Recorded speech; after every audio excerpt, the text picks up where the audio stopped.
दोस्तों आप सभी ने कभी ना कभी फोन्स पर ऐसे मैसेजेस जरूर रिसीव किए होंगे जिसके अंदर टेलीग्राम पर या व्हाट्सएप पर आपके पास कुछ लोगों के मैसेजेस आते हैं। वो आपसे फ्रेंडली तरीके से बात करने की कोशिश करते हैं या फिर आपको किसी खास प्रकार के जॉब्स के ऑफर आपको देते हैं। और उसके बाद जब आपको जॉब्स के ऑफर देते हैं तो उसमें आपको बताते हैं कि आप एक दिन में आराम से 1000 से 2000 पर डे आप आराम से यहां पर कमा सकते हैं, वो भी बिना कुछ ज्यादा काम किए। और उसमें फिर आपको बताया जाता है कि आपको बस कुछ स्टॉक्स में, कुछ क्रिप्टो करेंसीज के अंदर आपको कुछ इन्वेस्टमेंट करनी है। और ऐसे में यहां पर कई मामलों में देखा जाता है कि ठगी हो जाती है, धोखाधड़ी होती है और फ्रॉड के मामले सामने आते हैं। भारत के अंदर ऐसे आपने कई केसेस देखे होंगे और आपको जानकर हैरानी होगी, ऐसे केसेस दरअसल भारत की धरती के बाहर से ऑपरेट हो रहे होते हैं। बहुत सारे केसेस ऐसे होते हैं जो कि भारत में भी होते हैं, लेकिन भारत से बाहर एक बहुत बड़ा रैकेट ऐसा यहां पर देखा गया है जिसके अंदर 5000 से ज्यादा भारतीय फंसे हुए हैं। और यह कहा जा रहा है कि यहां पर साइबर स्लेवरी भारतीयों से करवाई जा रही है। आप देखेंगे कि ये कितना खतरनाक रैकेट है और यहां पर इस पूरे मामले को डिस्कस करेंगे और देखेंगे कि किस तरह से इंटरनेट का गलत इस्तेमाल करके लोगों से स्लेवरी जैसे काम भी करवाए जा रहे हैं। और साइबर स्लेवरी क्या है, इस पूरे मामले को यहां पर इस वीडियो में जानेंगे। नमस्कार दोस्तों, मेरा नाम है सुमित और आप सब मेरे साथ हैं लेट्स क्रैक यूपीएससी सीएसईएन एकेडमी में। और यहां पर इस पूरे मामले को हम डिस्कस करते हैं। कहता है कि यहां पर पिछले 6 महीनों में आंकड़ा कहता है कि भारत से लगभग 500 करोड़ की ठगी की गई है।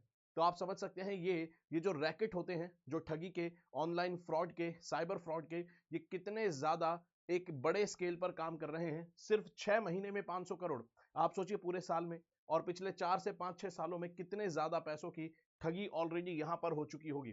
तो कहता है कि यहां पर डेटा बताता है कि लगभग 500 करोड़ यहां पर लोगों से ठगा गया है पिछले 6 महीनों के अंदर। ठीक है। और ये भी कहां से, जो कि कंबोडिया से ओरिजिनेट हो रहा था साइबर फ्रॉड। सिर्फ उसी से 6 महीने में यहां पर 500 करोड़ का चूना भारत को लगाया गया है। आप सोचिए कि जो कंबोडिया के अलावा बाकी देशों को शामिल कर लें, इसके अलावा भारत की धरती में ही अंदर से जो ऑपरेट होते हैं, जहां पर फ्रॉड होता है, वहां पर आपको देखने को मिलेगा, वहां पर और ज्यादा कितना, अगर उस आंकड़े को मिला देंगे तो कितना बड़ा एक यहां पर आंकड़ा निकल कर आएगा।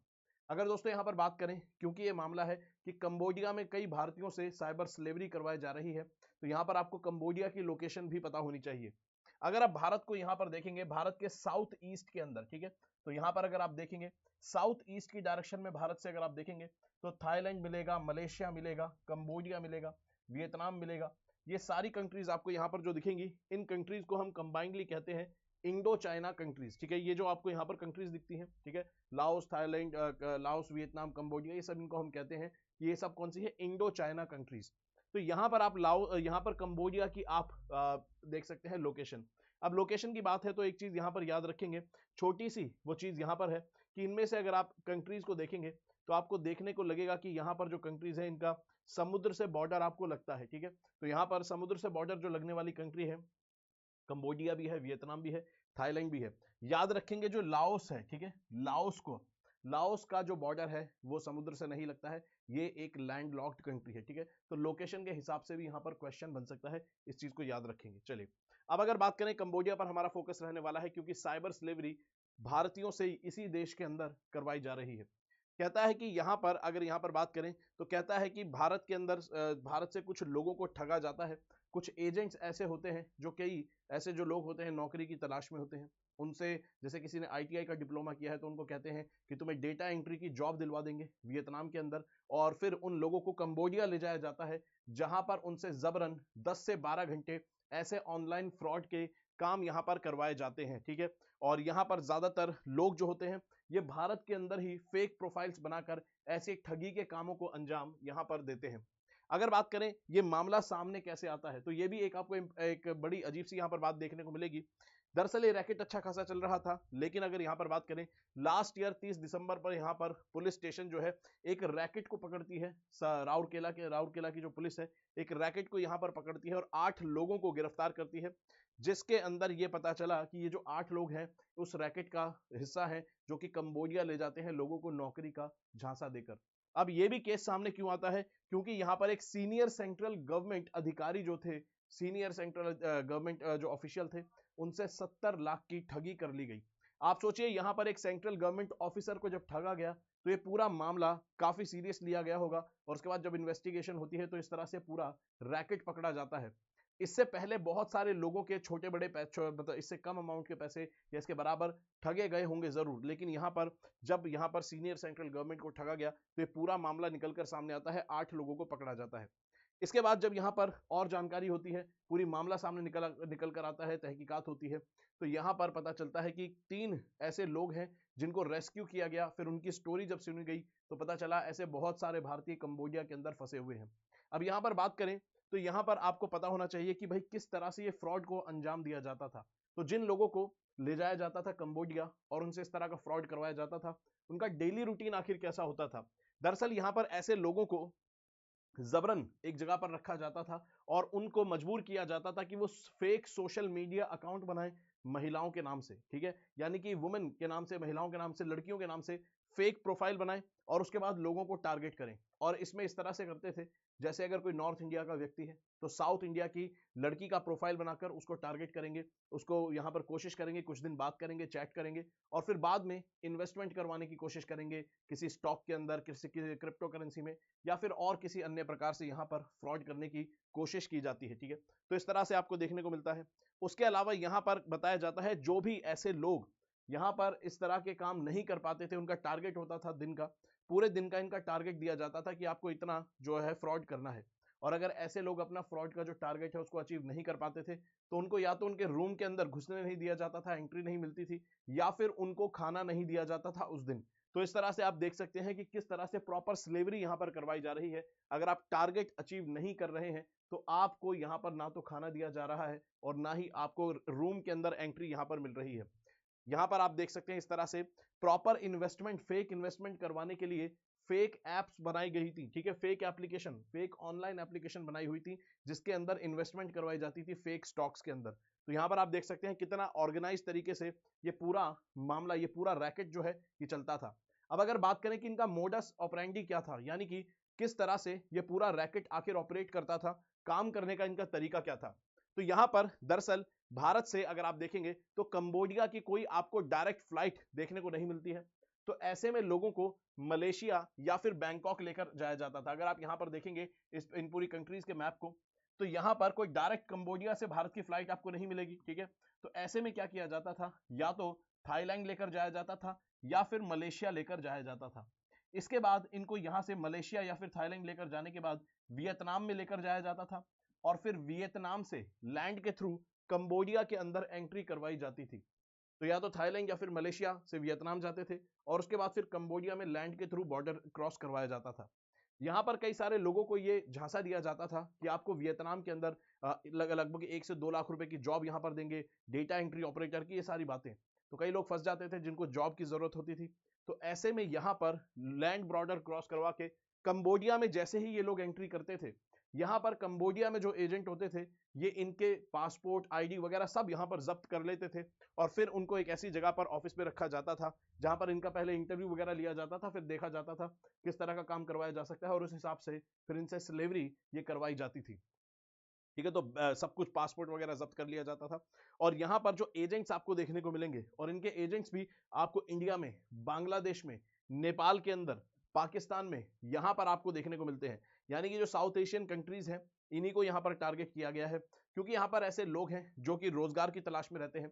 बहुत सारे लोग हैं जो कि अनस्किल्ड हैं या सेमी स्किल्ड हैं, जिनको काम की जरूरत है गरीबी की वजह से। तो ऐसे में यहाँ पर व्यक्ति पैसा कमाने की जब सोचता है तो कई बार ऐसे फ्रॉड के ऐसे झांसों में यहाँ पर उसको सामना करना पड़ता है और अनअवेयरनेस जो है उसका एक बड़ा कारण आपको यहाँ पर देखने को मिलेगा। सिर्फ इतना ही नहीं, इस पूरे मामले में यहाँ पर यह भी देखा गया कि भारत से कुछ सिम्स जो है, जो सिम कार्ड है, वो भी यहाँ पर कंबोडिया लेकर जाए जाते थे और ऐसे में यहाँ पर उनको ऑपरेट किया जाता था, उन सिम कार्ड का इस्तेमाल किया जाता था भारत के अंदर ही फ्रॉड करने के लिए, ठीक है। और यहाँ पर ऐसे एक व्यक्ति को पकड़ा गया, आईजीआई एयरपोर्ट पे ये पूरा गैंग यहाँ पर पकड़ा गया और यहाँ पर एक व्यक्ति को पकड़ा गया जो कि थाईलैंड जा रहा था और जिसके पास लगभग 300 सिम कार्ड्स थे जो कि एक्टिवेटेड मोड में थे।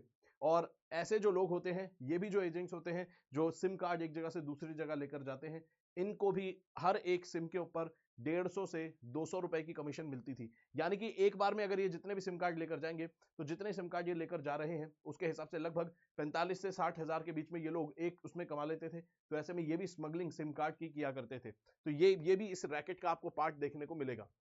इसके अलावा यहां पर अगर बात करें पूरे इसके नेटवर्क की, तो अब आपको समझ आएगा ये नेटवर्क किस तरह से फैला हुआ है, ठीक है। अगर इस पूरे नेटवर्क की बात करें तो कहता है जो इनके टॉप बॉसेस हैं, टॉप बॉसेस आपको चाइनीज नेशनल्स देखने को मिलेंगे। दरअसल ये पूरा जो स्कैम है ये ऑपरेट जो हो रहा हो रहा है हाई लेवल से, वो चाइना से हो रहा है, और चाइना में आपको इनके टॉप जो बॉसेस हैं वो वहां से देखने को मिलते हैं। इनके एजेंट्स आपको कंबोडियंस और मलेशियन देखने को मिलेंगे, और फिर ये मलेशियन और कंबोडियंस जो हैं इनके एजेंट्स आपको पाकिस्तान, इंडिया, नेपाल, बांग्लादेश इनमें भी मिलते हैं। तो इंडिया, नेपाल, बांग्लादेश में यहां पर आपको लोकल एजेंट्स दिखेंगे जो कि लोगों को रिक्रूट करते हैं। फिर वो कंबोडिया भेजते हैं। कंबोडिया में जो ऑपरेट करते हैं वो भी असली मालिक नहीं होते, उनके भी मालिक चाइना के अंदर बैठे होते हैं। तो इस तरह से पूरा ऑपरेट कर रहा था ये पूरा मामला यहां पर इस तरह से। लेकिन अब यहां पर क्योंकि भारतीय सरकार को इसकी भनक लग चुकी है, अब यहां पे ऑलरेडी आज से 8 से 10 दिन पहले 3 लोगों को रेस्क्यू किया गया था मिनिस्ट्री ऑफ एक्सटर्नल अफेयर्स के द्वारा कंबोडिया के अंदर। उसके बाद अब यहां पर दोबारा से 250 जो इंडियंस हैं उनको रेस्क्यू कर लिया गया है कंबोडिया से। अब यहां पर सरकार जो है एक्टिवली इसके अंदर इन्वॉल्व हो चुकी है। अब यहां पर ये मामला जो है इसके अंदर बात आ रही है कि सीबीआई को यहां पर इसकी जांच सौंपी जाएगी, क्योंकि सीबीआई जो है वो लोकल लेवल पर जो एजेंट्स काम कर रहे हैं, क्योंकि सीबीआई एक सेंट्रल गवर्नमेंट की एजेंसी है जो कि पूरे देश के अंदर यहां पर जांच पड़ताल कर सकती है। तो ऐसे में यहां पर सीबीआई को ये मामला सौंपा गया है कि अलग अलग राज्यों में ये जो एजेंट्स का नेटवर्क फैला है इन पर कार्रवाई हो और इनको गिरफ्तार किया जाए। अगर यहां पर बात करें तो कहता है कि इस पूरे मामले के अंदर सीबीआई के साथ जो कोऑर्डिनेट करने वाली एक एजेंसी आपको देखने को मिलेगी वो मिलेगी I4C, यानी कि इसका फुल फॉर्म है Indian cyber crime coordination centre, जो कि मिनिस्ट्री ऑफ आपको इलेक्ट्रॉनिक्स एंड इंफॉर्मेशन टेक्नोलॉजी के अंडर देखने को मिलती है, यानी कि मीटी के अंदर ये आपको एजेंसी देखने को मिलती है। इसकी फुल फॉर्म है Indian cyber crime coordination centre I4C। Paper के पॉइंट ऑफ व्यू से याद रखेंगे, ये जो एजेंसी है भारत के अंदर किसी भी प्रकार का जो भी साइबर फ्रॉड होता है, किसी भी प्रकार का साइबर फ्रॉड हो, उस पर कोऑर्डिनेटेड एक्शन लेने के लिए ये बनाई गई है, ठीक है। तो ये एक तरह से आप कह सकते हैं वन स्टॉप कोऑर्डिनेशन सेंटर है हर प्रकार के साइबर क्राइम का, ठीक है। इसके आपको 7 कंपोनेंट्स आपको देखने को मिलेंगे। 2020 के अंदर इसको इनॉग्रेट किया गया था इस स्कीम को, और अप्रूवल 2018 में इसको मिल गया था, ठीक है। तो किसी भी प्रकार का साइबर क्राइम हो उस पर एक्शन लेना है कोऑर्डिनेटेड मैनर में, तो ये एजेंसी यहां पर काम करती है। तो इसकी अगर बात करें तो कहता है national cyber crime threat analytics इसकी एक यूनिट है। National cyber crime reporting portal, cyber crime training centre, ecosystem management unit, ये सारी आपको इसकी जो यूनिट्स हैं देखने को मिल जाएंगी, जो कि यहाँ पर अब सीबीआई के साथ काम करेगी मिलकर, ताकि इस पूरे नेटवर्क को धराशायी किया जाए, ठीक है।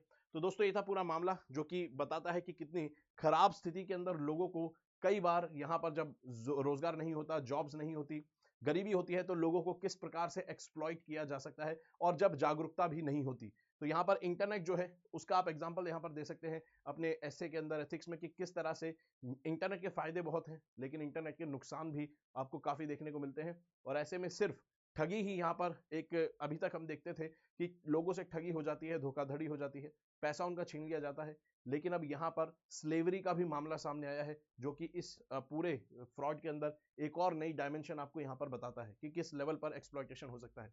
दोस्तों आप में से जो भी दोस्त सोच रहे हैं कि यूपीएससी की तैयारी कैसे करें, समझ नहीं आ रहा, शुरू कैसे करें, कहां से करें, तो ऐसे दोस्तों के लिए यहाँ पर एक स्पेशल कोर्स लॉन्च किया गया है। सिर्फ 2999 में ये कोर्स आपको मिलता है, जो कि सिर्फ 3000 रुपए का बहुत अफोर्डेबल कोर्स है।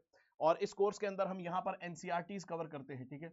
और ये जो एनसीईआरटीज हैं यहाँ पर आपकी सॉलिड फाउंडेशन बनाती है प्रिपरेशन के शुरुआती दौर में ही। और आपको यहाँ पर हिस्ट्री, पॉलिटी, इकोनॉमी, ज्योग्राफी, जो कि यूपीएससी के कोर सब्जेक्ट्स हैं, इसमें आपकी कमांड बनाती है। और अगर आप इन सब्जेक्ट्स में अपनी कमांड बनाते हैं तो आप अपनी प्रिपरेशन में कई सारे अटेम्प्ट्स अपने बचा सकते हैं। मेरे साथ आप यहाँ पर हिस्ट्री पढ़ते हैं इस पूरे कोर्स के अंदर, और हम जब हिस्ट्री पढ़ते हैं तो 6ठी से 12वीं तक की कंप्लीट ओल्ड एनसीईआरटीज हम यहाँ पर करते हैं, और प्रीलिम्स और मेंस का पर्सपेक्टिव भी ध्यान में रखते हैं। इसके अलावा हम एसे और एथिक्स में कैसी हम हिस्ट्री से ऐसी कौन से एग्जांपल्स और स्टोरी उठा सकते हैं जिनको हम एथिक्स और एसे के पेपर में इस्तेमाल करें, वो भी हम यहाँ पर देखते हैं। तो होलिस्टिक तरीके से हम एनसीईआरटीज को कवर करते हैं। आप ये कह सकते हैं हिस्ट्री हमारी जब एनसीईआरटी से हम यहाँ से करते हैं तो ऑलमोस्ट एक कॉम्प्रिहेंसिव कोर्स के बराबर हिस्ट्री हमारी कवर होती है। बाकी टॉप एजुकेटर्स भी आपको ज्योग्राफी, पॉलिटी, इकोनॉमी की एनसीईआरटी कवर करवाते हैं। दोस्तों आपको कोड लगाना होगा SMK लाइव अगर आपको इस 2999 वाले प्राइस पर इस कोर्स में एनरोल करना है तो, और डिस्क्रिप्शन बॉक्स में आपको इसका लिंक मिल जाएगा। इसके अलावा दोस्तों अनअकैडमी आपको सिंगल सब्सक्रिप्शन से बहुत सारे बेनिफिट्स ऐसे देता है जो कि आपको अदर इंस्टीट्यूट्स में नहीं मिलते हैं। जैसे कि अगर आप जीएस का प्रीलिम्स का कोर्स लेंगे तो आपको वो सब जगह एक्सेस मिलेंगे। उसके अलावा यहां पर आपको प्रीलिम्स के क्रैश कोर्स का एक्सेस मिलेगा सेम कोर्स के द्वारा, सीसैट का एक्सेस मिलेगा, मेंस की जो आंसर राइटिंग का एनरिचमेंट प्रोग्राम होगा उसका भी एक्सेस आपको सिंगल सब्सक्रिप्शन से मिलता है। साथ में आपको यहां पर प्रीलिम्स और मेंस की टेस्ट सीरीज का भी एक्सेस मिलता है। इसके अलावा 50% और डिस्काउंट अभी चल रहा है जो कि 2025 के बैचेस पर आपको देखने को मिलेगा। 2025 के आरंभ जो बैच है यहां पर आप देख सकते हैं ये बाइलिंगुअल बैच है और उसके अलावा 2025 का इंग्लिश मीडियम बैच भी आपको यहां पर देखने को मिलता है। यह आरंभ बैच जो कि 2025 की आपको तैयारी कराता है जिसके अंदर आपको 1-on-1 मेंटोरशिप मिलती है, लाइव क्लासेस मिलती हैं, टेस्ट सीरीज के एक्सेस मिलते हैं प्रीलिम्स और मेंस के, और यहां पर सेम आपको इंग्लिश मीडियम में भी देखने को मिलता है। तो यहां पर इन दो कोर्सेज में आप एनरोल कर सकते हैं। अभी एनरोल करेंगे तो 50% ऑफ आपको मिलेगा। साथ में आपका कोर्स 6 महीने ज्यादा चलेगा, यानी कि 6 महीने एक्स्ट्रा आपका कोर्स चलेगा, वैलिडिटी यहां पर रहेगी। सारी चीजें आपको यहां पर मिलेगी, टॉप एजुकेटर्स के लेक्चर्स मिलेंगे, अनलिमिटेड एक्सेस लेक्चर्स का, लाइव क्लासेस का, रिकॉर्डिंग क्लास, रिकॉर्डेड क्लासेस का, प्रीलिम्स और मेंस की टेस्ट सीरीज मिलेगी, सीसैट वगैरह सब का आपको यहां पर मिलेगा। साथ में 1-on-1 मेंटोरशिप मिलेगी ताकि कभी भी आपको कोई डाउट हो उसको सॉल्व कर सके, चाहे स्ट्रेटेजी से रिलेटेड हो, माइंडसेट से रिलेटेड हो, सारी चीजें यहां पर आपको कंप्लीट पैकेज मिलता है। कोड दोस्तों आपको लगाना होगा SMK लाइव अगर आप इनमें से किसी भी कोर्स के अंदर एनरोल करना चाहते हैं तो, ठीक है। चलिए, तो मेरे ख्याल से यहां पर पूरा मामला आपको समझ आया होगा। वीडियो अच्छी लगी तो वीडियो को लाइक करेंगे, चैनल को सब्सक्राइब करेंगे, पढ़ते रहेंगे दोस्तों, अपना ख्याल रखेंगे। जय हिंद दोस्तों।